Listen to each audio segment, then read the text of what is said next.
Question number 1 climate change topic है, test 1 biodiversity और environment से पास टेस्ट होंगे आपके। फर्स्ट टेस्ट है क्लाइमेट चेंज और ग्लोबल वार्मिंग से रिलेटेड।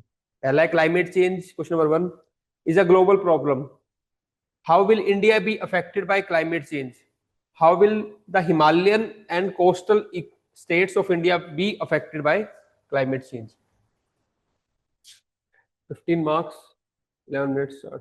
बेसिक क्वेश्चन है क्लाइमेट चेंज का, कहीं भी आ सकता है, दोबारा भी आ सकता है, स्टेट पीसीएस में भी आ सकता है। करो देखो भी, पहले तो आप क्लाइमेट चेंज के बारे में बताओगे, है ना? कोई आईपीसीसी की रिपोर्ट के बारे या डेफिनेशन दे सकते हो, या उसकी क्या ऑब्जर्वेशन है, कैसे क्लाइमेट चेंज वर्ल्ड लेवल पे इम्पैक्ट करेगा पर्टिकुलरली इंडिया, वो बता के इंट्रोडक्शन में फिर आप पहला पार्ट एड्रेस करोगे इसका कि क्लाइमेट चेंज ग्लोबल प्रॉब्लम कैसे है। तो इसमें आपका जो दिमाग चलना चाहिए यार, ग्लोबल प्रॉब्लम कैसे दिखाऊं मैं, कि ऐसी चीजें जो पूरे वर्ल्ड लेवल पे हो रही होंगी, है ना? तो उसमें जो भी, जैसे मैंने 3 एग्जांपल लिया, आप 4 5 6 जितने भी ऐड कर रहे हैं, तो ऐसे आप बता सकते हो कि ग्लोबल लेवल पे प्रॉब्लम चल रही हो। अब वो क्या प्रॉब्लम हो सकती है? पहले ग्रीन हाउस गैस एमिशन। अब ग्रीन हाउस गैस एमिशन क्या है? मान लो यहाँ पे एमिट हुआ एक कंट्री में, अब वो वहीं तक लिमिट थोड़ी रहता है, वो तो ट्रेवल होकर गैस सब जगह जाती है ना? तो ग्रीन हाउस गैस एमिशन भले ही इंडस्ट्रियलाइज्ड वर्ल्ड या इंडस्ट्रियलाइज्ड कंट्री एमिट कर रही हो, पर उसका इंपैक्ट वर्ल्ड ओवर दिखता है, ठीक है ना? ग्लोबल वार्मिंग हो रही है and impacting Nations across the world. तो ऐसे आपको ये वाली चीज समझानी थी जो अक्रॉस द वर्ल्ड हो रही है। ऐसे ही सेकंड पैरामीटर आप क्या उठाओगे? Melting glaciers. ग्लेशियर्स मेल्ट कर रहे हैं, आइस मेल्ट कर रही है। इसमें थोड़ा और एलोबरेट करना, मैंने बस आपको आइडिया दिया है कि आप एग्जांपल दे सकते हो आर्कटिक का, अंटार्कटिका ग्लेशियर्स का, हिंदू कुश का, अलग अलग जहां जहां ग्लेशियर मेल्ट हो रहे हैं एक मैप बना सकते हो, ड्रॉ कर सकते हो, वहां पे दिखा सकते हो मेल्टिंग ऑफ ग्लेशियर्स ऐसे करके। हर एक पॉइंट के साथ यहाँ पे दिखा सकते हो, डेटा दे सकते हो कितनी इंडस्ट्रीज पॉल्यूशन एमिट कर रही है, यहाँ पे मैप बन जाएगा। हर एक पॉइंट पे एक वैल्यू एडिशन कर सकते हो आप। तो उसमें आप बताओगे कि कैसे आपका मेल्टिंग ऑफ ग्लेशियर से सी लेवल जो राइज हो रहा है, वो ये नहीं है कि कंट्री को इंपैक्ट कर रहा है, वर्ल्ड ओवर हर एक कोस्टल कंट्रीज है उनको इंपैक्ट कर रहा है, और स्पेशली किसको करेगा? जो आइलैंड नेशंस है उनको, है ना? और जो पुअर कंट्रीज होते हैं वो वैसे वनरेबल होती है, फिर उनको ज्यादा इंपैक्ट होता है। लेकिन सी लेवल राइज का, चाहे मेल्ट कहीं पे भी हो रही तो इंपैक्ट पड़ेगा वर्ल्ड लेवल पे। तो सेकंड पैरामीटर ही हो गया। थर्ड पैरामीटर क्या हो गया? Extreme weather events. Climate change के कारण एक्सट्रीम वेदर इवेंट्स हो रही है, ये कॉमन पैरामीटर देखते हैं हम क्लाइमेट चेंज। ठीक है, फ्लड्स हो गया, साइक्लोन्स हो गया, हीट वेव्स होगी, ये भी अक्रॉस द वर्ल्ड देखी जा रही है। ऐसे आपको लिखना थे, ऐसे पैरामीटर जो अक्रॉस द वर्ल्ड हो रहे हैं, इनकी इंटेंसिटी और फ्रीक्वेंसी बढ़ गई across the globe. Second part क्या था इसका? इंडिया के ऊपर क्या इंपैक्ट है ना? फिर उस थर्ड पार्ट पे क्या था? इंडिया में भी हिमालय का और कोस्टल सिटीज का। तो वहां पे अलग बता देना, हिमालय में मेल्टिंग ऑफ ग्लेशियर्स हो रहा है, बायोडाइवर्सिटी लॉस हो रही है, वो सब। ठीक है, कोस्टल सिटीज में बता देना सबमर्जेंस हो रहा है कई एरियाज का, एग्रीकल्चर लॉस हो रहा है, वो सारी चीजें आपको कोस्टल एरिया का बताना। वो अलग अलग सिटीज का नाम लिख के उसका क्या क्या रीजन है वो देखने दे। बाकी इम्पैक्ट ऑन इंडिया देखते हैं हम। इंडिया में क्या देख रहा है? Increase frequency of extreme weather. तो एक्सट्रीम इवेंट तो वर्ल्ड में होती है, इंडिया में भी बढ़ी रही है वो। ठीक है। सेकंड, नीति आयोग क्या कह रहा है कि आने वाले टाइम में 2030 तक major cities they will face the shortage of water. Major cities में face water scarcity by 2030। Rising temperature. अब टेम्परेचर बढ़ने से क्या हो रहा है? क्रॉप की ईल्ड कम हो रही है। अब जब भी आप ऐसे लिखोगे तो सब्सटेंशिएट करोगे अपने डेटा के साथ। तो उसमें आप बताओगे ये एक्सपेक्टेड है कि वीट की जो ईल्ड है दैट विल रिड्यूस टू 6 से लेके 23% बाय 2030। ऐसे आपको बताना डेटा। ठीक है। फिर डब्ल्यूएचओ किसकी बात करेगा? डिजीज बर्डन की, कि क्लाइमेट चेंज के कारण क्या हो रहा है, बैक्टीरिया मतलब और ग्रो कर पाएंगे, उस तरीके से डिजीज और फैलेंगी। तो there will be the increase, climate change will aggravate the disease burden. कौन कौन सी होगी? मलेरिया होगी, डेंगू होगी, वाटर बोर्न इन्फेक्शन हो गए, तो डिजीज बर्डन बढ़ेगा। तो ये इंडिया के ऊपर इंपैक्ट होगा। बाकी और लिख सकते हो, हमने एग्रीकल्चर ले लिया प्रोडक्टिविटी का, ठीक है, वाटर का ले लिया, और एक्सट्रीम इवेंट्स ले लिया, तो अलग अलग डिजीज का लिया है। Last is the climate induced migration. Climate change, कहीं पे ड्राउट आएगा, कहीं पे फ्लड्स आएंगी, कहीं पे सी लेवल राइज होएगा तो सबमर्जेंस होगी, तो उसके कारण क्या बोलते हैं उनको? क्लाइमेट रिफ्यूजीज बोल लो, अगर एक कंट्री दूसरी कंट्री जा रहे हैं। नहीं तो क्या होगा? क्लाइमेट माइग्रेशन होगी, तो वो कहीं ना कहीं से जाके कहीं ना कहीं तो सेटल करेंगे, और मोस्टली जॉब वॉब के लिए कहा जाएंगे? वो अर्बन एरिया में जाएंगे। अर्बन एरिया में क्या होगा? और अर्बन एरिया में क्या होगा? स्ट्रेस बढ़ेगा, सोशो इकोनॉमिक टेंशन बढ़ेंगी। तो ऐसे आपको बताना था इंडिया में डिफरेंट डायमेंशन में इंपैक्ट। और किसी को बता दो 3 4 पॉइंट, क्योंकि ओपन एंडेड क्वेश्चन है ये, क्लाइमेट चेंज पे काफी लिख सकते हैं हम। तो 5-6 उसमें लिख दो, 5-6 इसमें लिख दो, 10 पॉइंट हो गए। तीसरे पार्ट में 3-3 उनमें लिख दो, 16-17 पॉइंट हो गए, 15 मार्क्स हो गए। ठीक है, चलो नेक्स्ट करो, क्वेश्चन नंबर 4, ऑयल पॉल्यूशन वाला।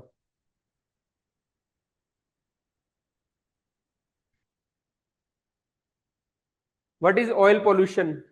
What are its impact on the marine ecosystem? In what way is the oil pollution particularly harmful for country like India? अब इसमें एक चीज आप क्या देख रहे हो कि जो भी एनवायरनमेंट की प्रॉब्लम है उस पर क्या पूछ रही है, इम्पैक्ट ऑन इंडिया। तो ये भी आपको कोई भी एनवायरनमेंट प्रॉब्लम हो उस पर इम्पैक्ट ऑन इंडिया जरूर देखो। ठीक, करो।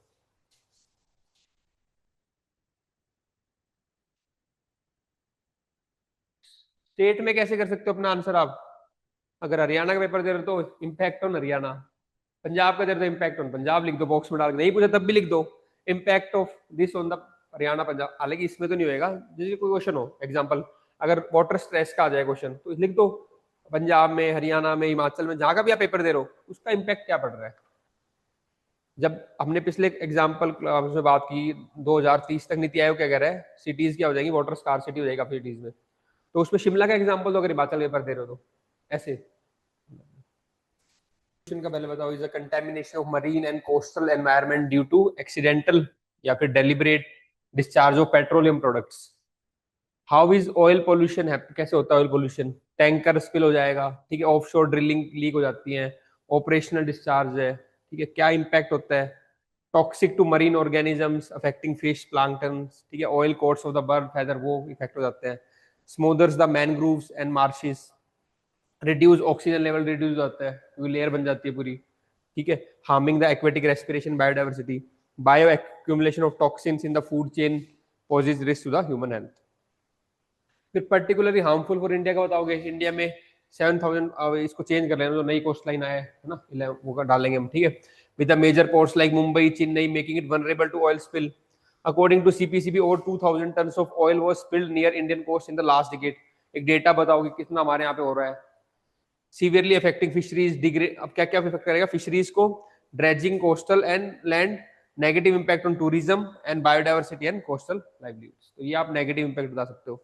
Hence, it is necessary to strengthen the marine pollution law, upgrade oil spill response infrastructure, and promote eco-friendly shipping practice for the long-term protection. Last में क्योंकि 10 नंबर का ही था इसलिए ब्रीफ करके मैंने दिया है, अदरवाइज आप इसमें थोड़ा और पॉइंट एक्सपेंड करके वे फॉरवर्ड में भी अपने लिख सकते हो 3-4 पॉइंट। लास्ट और करो क्वेश्चन नंबर 5 इसका।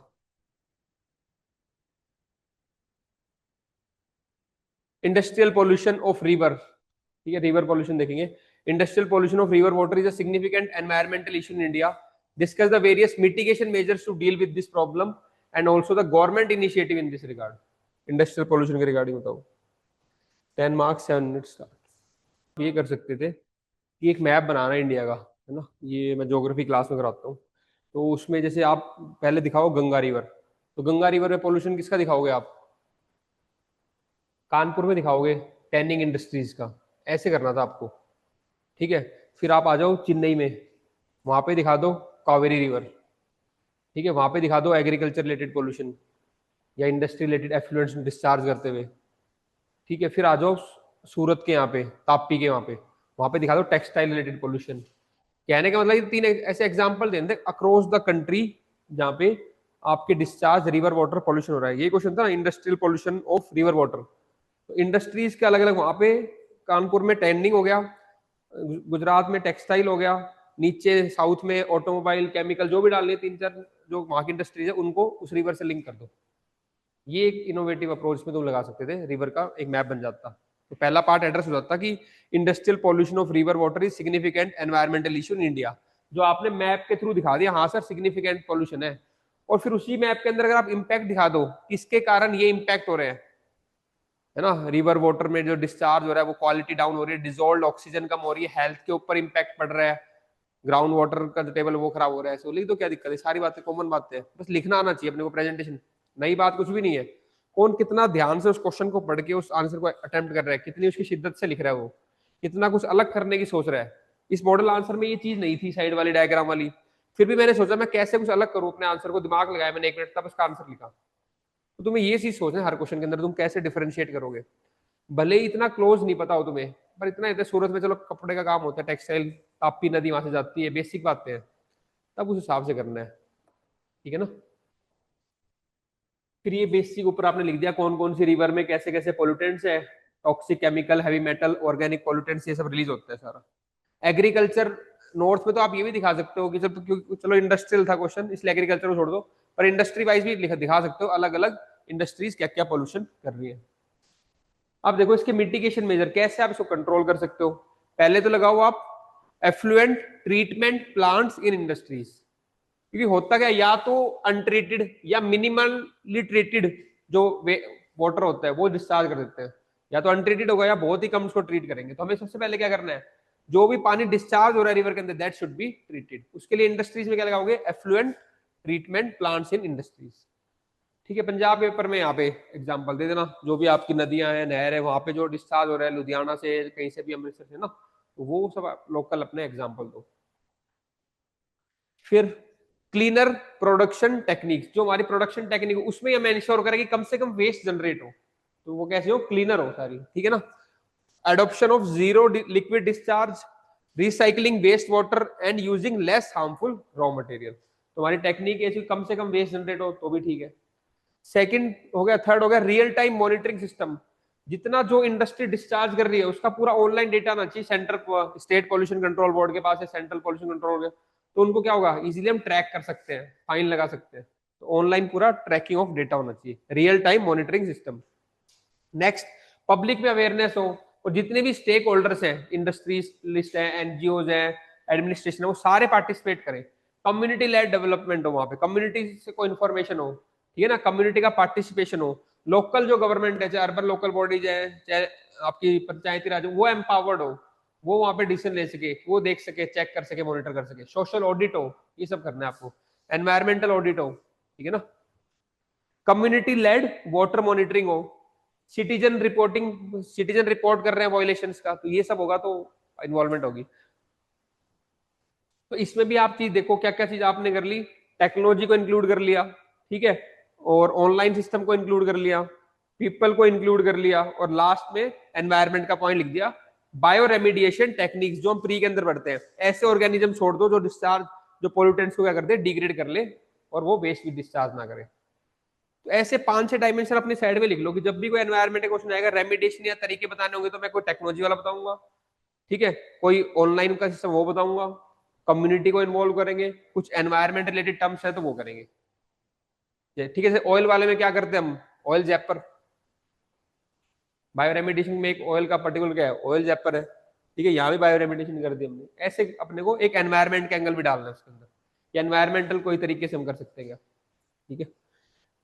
Use microbes and plants to naturally degrade the pollutants, तो इनको हम बायो रेमिडिएशन टेक्निक से करना, ठीक है। लास्ट में गवर्नमेंट के इनिशिएटिव आप लिख देना, वाटर एक्ट है, legal regulation of water pollution, उसमें पेनल्टीज है, फिर नमामि गंगे प्रोग्राम है, ठीक है, अमृत है, स्मार्ट सिटी मिशन है, स्वच्छ भारत मिशन अर्बन है, इन सब में हम डिस्चार्ज ऑफ पोल्यूटेंट को क्या करते हैं, मिनिमाइज करते हैं रिवर्स के अंदर।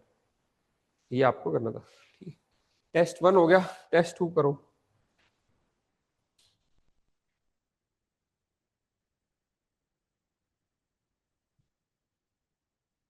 टेस्ट 2 ये करो। Question number 1, how does biodiversity very in India, how is the biological diversity act 2002 helpful in the conservation of flora and fauna? 15 marks, 11 minutes start।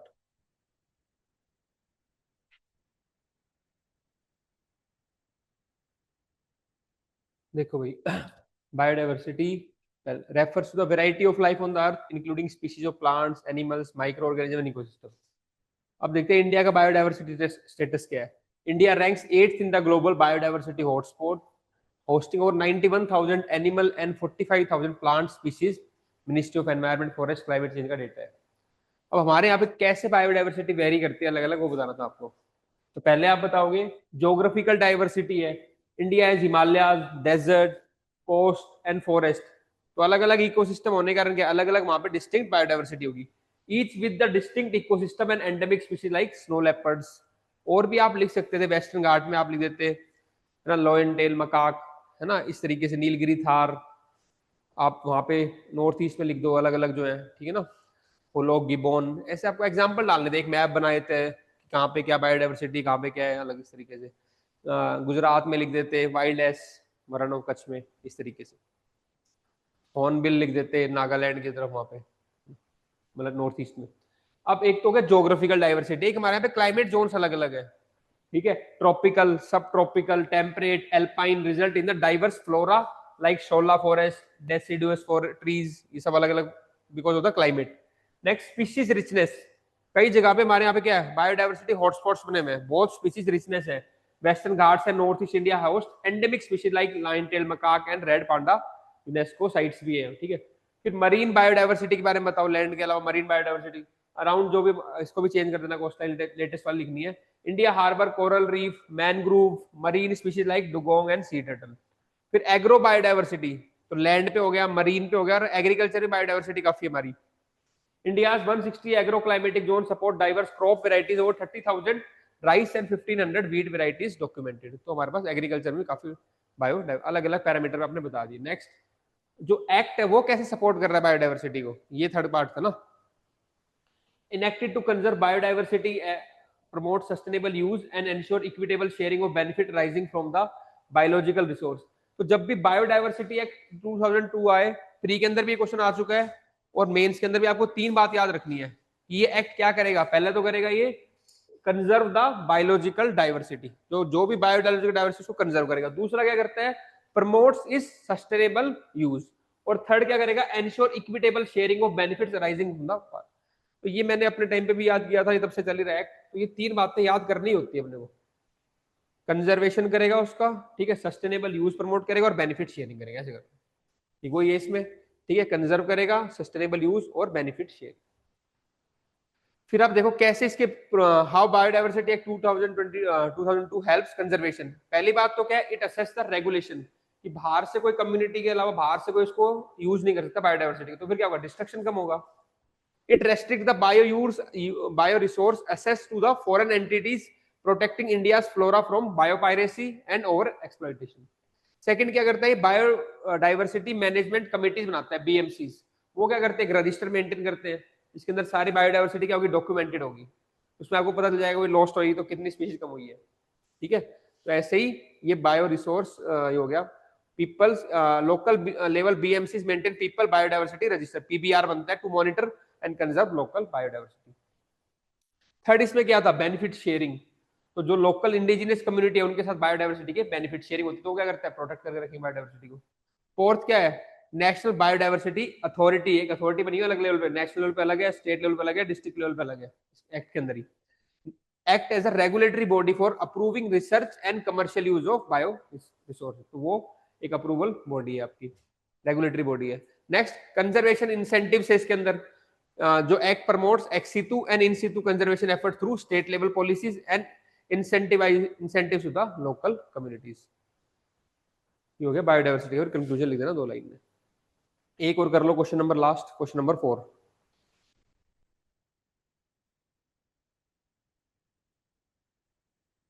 Define the concept of carrying capacity of an ecosystem as relevant to an environment.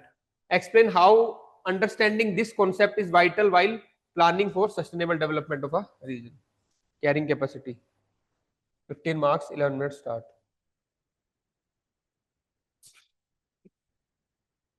देखो ये पहले तो आप बताओगे क्या होती है carrying capacity. Carrying capacity refers to the maximum population, है ना, एक पर्टिकुलर एरिया पे maximum population an ecosystem can support without degrading its environmental resource and services।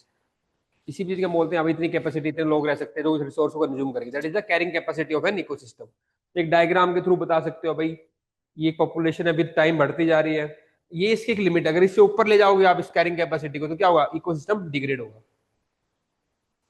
अब इसके बता रहे थे सिग्निफिकेंस और रिसेंट कंसर्न क्या है, तो वो कह रहा है अर्बन एरियाज में मान लो उस पर्टिकुलर एरिया इतना सपोर्ट कर सकता है नंबर ऑफ पीपल 1000 को, तो वहां पे क्या 10,000 लोगों ले आए तो क्या पूरा सिस्टम क्या होगा, कोलैप्स हो जाएगा, डिग्रेड होएगा, वाटर रिसोर्स डिस्ट्रॉय डिग्रेड होंगे, एयर पोल्यूशन होएगा, सॉलिड वेस्ट ज्यादा जमा हो जाएगा, ये सब नुकसान होंगे। तो रिसेंट कंसर्न के unchecked urbanisation often exceeds local ecosystem carrying capacity. Resource क्या होता है, over exploitation leads to ecosystem degradation और बायोडाइवर्सिटी लॉस होएगा। Himalayan tourism growth threatens ecological balance and glacier stability. वहां पे आपने हिमालय में अगर क्या करोगे, बहुत ज्यादा ग्रोथ कर दोगे, जितना कैपेसिटी नहीं है उसकी इतनी, तो क्या होगा वहां पे, अगेन आपकी बायोडाइवर्सिटी लॉस होगी, इकोसिस्टम डिग्रेड होगा और ग्लेशियर मेल्ट होंगे। Coastal area face pollution erosion beyond their natural absorption. आपने पोल्यूशन करे जा रहे हो, एक लिमिट तक ही नेचर एब्जॉर्ब कर सकती है, उसका क्या होगा, फिर डिग्रेड होना स्टार्ट हो जाएगा। ठीक है, आईपीसीसी की रिपोर्ट भी कहती है कि regional climate threshold link to the carrying capacity. अब देखते हैं importance of understanding carrying capacity in sustainable planning. तो जब भी आप अर्बन प्लानिंग करोगे, आपको पता होगा कि इसकी कैरिंग कैपेसिटी कितनी है, उसी के अकॉर्डिंग आप उतने नंबर ऑफ हैबिटेंट्स को वहां पे क्या करोगे, प्लानिंग ऐसे करोगे इतने लोग यहाँ पे रह सकते हैं। एंश्योर इंफ्रास्ट्रक्चर जो बने, water and waste service are aligned with the resource limit, example Delhi ground water crisis. तो अगर एक लिमिट से ज्यादा लोग वहां पे रहेंगे तो क्या करेंगे, ज्यादा वाटर एक्सट्रैक्ट करेंगे तो वहां पे क्राइसिस आ जाएगा, ग्राउंड वाटर क्राइसिस हो गया। ठीक है, इंडस्ट्रियल साइटिंग की इंडस्ट्री कहाँ पे लगानी चाहिए वो पता चल जाता है अपने को। Avoid overburdening air and water with the pollutants, centre pollution control zone का जो है सीपीसीबी है, सेंट्रल पोल्यूशन कंट्रोल बोर्ड, वो क्या करता है, अलग अलग जोन मार्क करता है। तो कुछ रेड जोन होंगे जहाँ पे इंडस्ट्री नहीं लगा सकती, क्योंकि वहाँ पे कैपेसिटी नहीं है एनवायरमेंट की उसको करने की, तो वो इंडस्ट्रियल साइटिंग्स में हेल्प करता है, अर्बन प्लानिंग में हेल्प करता है, टूरिज्म रेगुलेशन में हेल्प करता है कैरिंग कैपेसिटी। पार्वती वैली का एग्जाम्पल दे रखा है, हिमाचल हिमालय, ठीक है, हिमालयन में Himalaya Parvati valley through visitors caps, वहां पे हमने लिमिट कर दिया। रोहतांग में भी बार लिमिट लगाई थी कितने लोग जाएंगे, सुप्रीम कोर्ट ने, है ना, लिमिट हो गई थी, डीजल व्हीकल्स नहीं जाएंगे। तो ये क्यों करते हैं, हमें पता है कैरिंग कैपेसिटी कितनी है, इसका एनवायरमेंट क्या होगा, डिस्ट्रॉय हो जाएगा।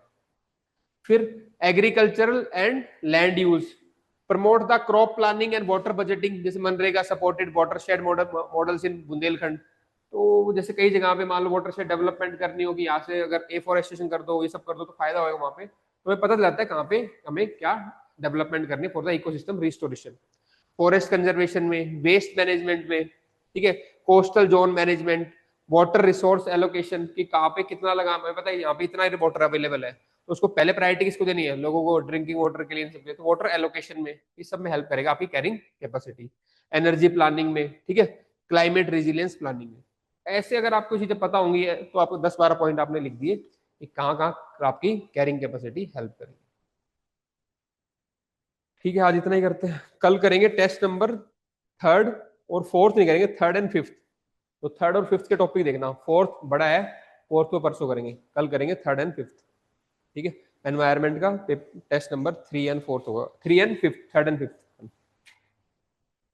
2:30 बजे।